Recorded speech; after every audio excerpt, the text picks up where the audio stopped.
자, 우리 본격적으로 이제 실내 구간을 추정해 봐야 되는데요. 실내 구간의 추정이라는 것은 모집단에 있는 미지의 모수들, 물론 대표적인 모수들은 우리가 맨 처음에 기술 통계에서 얘기했던 것처럼 모평균이라고 하는 뮤라고 되어 있는 모평균,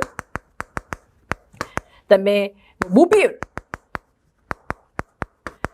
그다음에 모분산, 이런 것들이 추정이 되겠죠. 자, 그러면 이거 이외에도 뭐 여러 개의 모수가 있지만 대표적으로 우리가 추정하게 되는 모수들입니다. 자, 이제 실제로 표본을 뽑아서 계산하는 것들은 표본 통계량이죠. 그렇다면 표본을 뽑아서 표본의 통계량들을 뽑게 되는데, 이 통계량을 추정할 때 쓴다면 우리는 그것을 추정량이라는 표현을 써요. estimator라고 얘기를 하는데요. 추정은 이제 영어로 estimation이라고 얘기해요. 모수를 추정한다라고 하는데요. 모수는 사실 뭐 우리가 평균, 비율, 분산을 기본적으로 얘기하지만 어떤 값의 총합을 추정해야 되는 경우도 있고 굉장히 모수 추정은 내용이 많아요.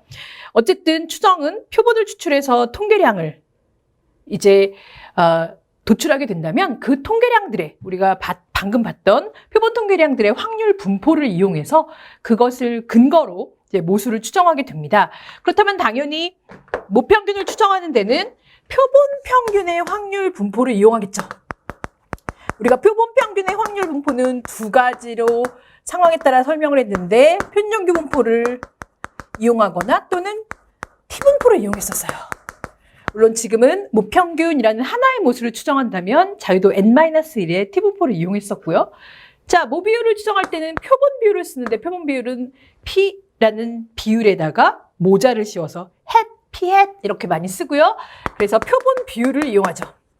자, 표본 비율의 분포는 NP가 5보다 크고 NQ가 5보다 크다, 즉 어느 정도 표본 크기를 뽑았다라는 가정하에서 표본 비율의 분포는 정규 분포를 따르는 경우로 우리가 설명을 하게 돼요. 그래서 표준 정규 분포로. 그 다음에 모분산의 추정은 표본 분산으로 하겠죠. 당연히 표본 분산의 분포는 표본 분산. 우리가 카이-제곱 분포를 얘기를 했었어요. 물론 자유도 N-1의 카이-제곱 분포로 이제 추정을 할 것이고, 물론 당연히 실내 구간 추정뿐만 아니라 그 다음에 나오는 주제인 가설 검정에서도 바로 이 원리는 지켜질 것입니다. 그래서 이들을 직접 구해서 미지의 모수가 뭘까라고 하는 것이 추정이고요. 특별히 추정은 하나의 값으로 추정하는 것을 점추정이라고 하고, 어떤 구간으로 추정하는 것을 구간 추정이라고 한단 말이죠. 자, 점추정과 구간 추정이라는 부분에 있어서 점추정은 하나의 값으로 추정하는 것이고, 구간 추정은 이제 이 미지의 모수가 포함될 것으로 생각되는 그 구간을 추정하는 것인데, 모평균의 구간 추정부터 먼저 보자고요. 어쨌든 실내 구간이라는 그 구간을 추정하게 될 것인데요. 이 실내 구간은 항상 그 구간 안에 모수가 들어갈 확률인 신뢰 수준이 주어집니다. 우리가 신뢰도 또는 신뢰 수준 같은 말이고요. 그래서 1-알파라는 것으로 표현을 하는데, 알파는 뒤에 나올 유의 수준이라고 불러요. 뒤에 나온다는 것은 가설 검정에서 이제 나오게 됩니다. 그래서 알파가 보통 가장 기본적인 것이 5%. 그런데 그거보다 약간 크게 10%, 1% 이렇게 유의 수준을 보통 세 가지로 유형으로 얘기하고요. 그렇다면 당연히 1-알파인 신뢰 수준은 90%, 95%, 99%가 가장 일반적인 것이 되겠죠.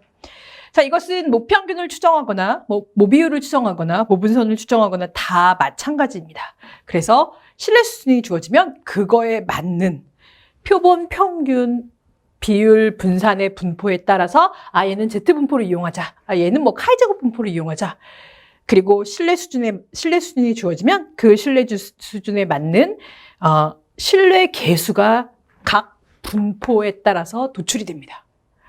자, 그리고 우리가 기본 출발은 점추정이라고 하는, 점추정은 하나의 값으로 추정하는 것인데 그 점추정량이라고 되어 있는데요. 점추정량은 하나의 값으로 추정하는 그 값을 얘기하는데, 표본 평균은 당연히 모평균의 점추정량이 될 것이에요. 왜냐하면 모평균을 추정하는데 가장 바람직한 것은 당연히 표본평균이죠. 그러나 이 둘이 완전히 같은 확률은 거의 제로에 가깝기 때문에 점추정량을 기준으로 플러스 마이너스 얼만큼의 신뢰 구간을 만들어서 우리는 구간 추정을 하는 것이 일반적인 추정이라고 보면 됩니다.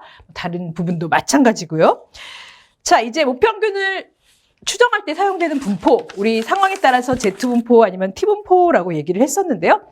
자, Z분포와 T분포 어떤 상황에서 썼는지 기억을 해보죠. 표본 평균의 분포, 그 표본 평균의 분포를 나누는 상황과 똑같아요.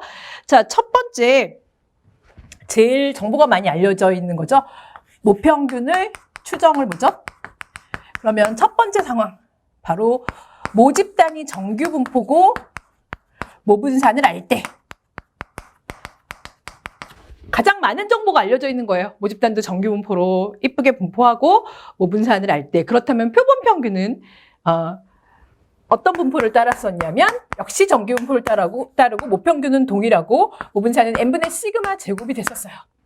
우리 표본 평균의 분포에 대해서 상황을 구별했을 때 이런 얘기를 했었죠. 바로 그것이 신뢰구간 추정에서도 적용이 됩니다. 모평균의 추정 첫 번째 상황, 그리고 또 하나 두 번째 상황은 대표본일 때